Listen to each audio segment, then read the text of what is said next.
കുറച്ച് സോയായും ഒരു 3 കോഴിമുട്ടയും കൊണ്ട് നല്ല അടിപൊളി ഒരു ഐറ്റം നമുക്ക് ചെയ്യാം. കുറച്ച് വെള്ളം ഞാൻ അടുപ്പത്ത് വെച്ചിട്ടുണ്ട്, അത് തിളയ്ക്കാൻ വേണ്ടി. നമുക്ക് ഈ സോയ ഈ വെള്ളത്തിലോട്ട് ഇട്ട് കൊടുക്കാം.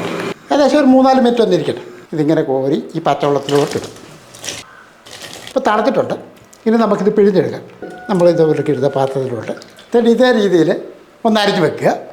ഒരു ജാർ അങ്ങോട്ട് എടുത്ത് വെച്ചതിന് ശേഷം കുറച്ച് തേങ്ങാപ്പീര് 2-3 പച്ചമുളക് നമ്മുടെ ആവശ്യത്തിന് ചേർക്കാവുന്നതാണ്. ഒരു 1/2 ടീസ്പൂൺ പെരുംജീരകമാണ് ഞാൻ ചേർക്കുന്നത്. ഒരു 1/2 ടീസ്പൂണ് മഞ്ഞൾപ്പൊടിയാണ്. അപ്പോൾ ഈ ഒരു രീതിക്ക് ഒന്ന് കറക്കിയെടുക്കുക.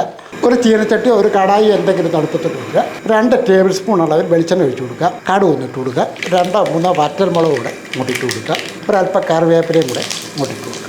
2 സവോള ഇതേപോലെ പൊടിയായിട്ടായിരിക്കും.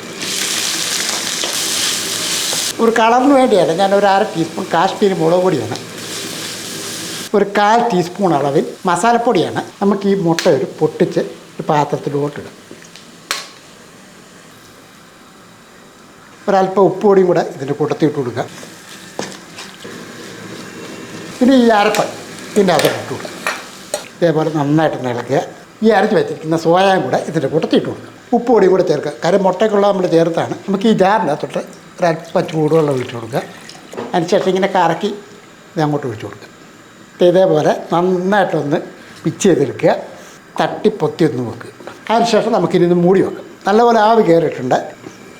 സത്യത്തിൽ നല്ല ഹെൽത്തി ആയിട്ടുള്ള ഒരു ഐറ്റം തന്നെ കേട്ടോ.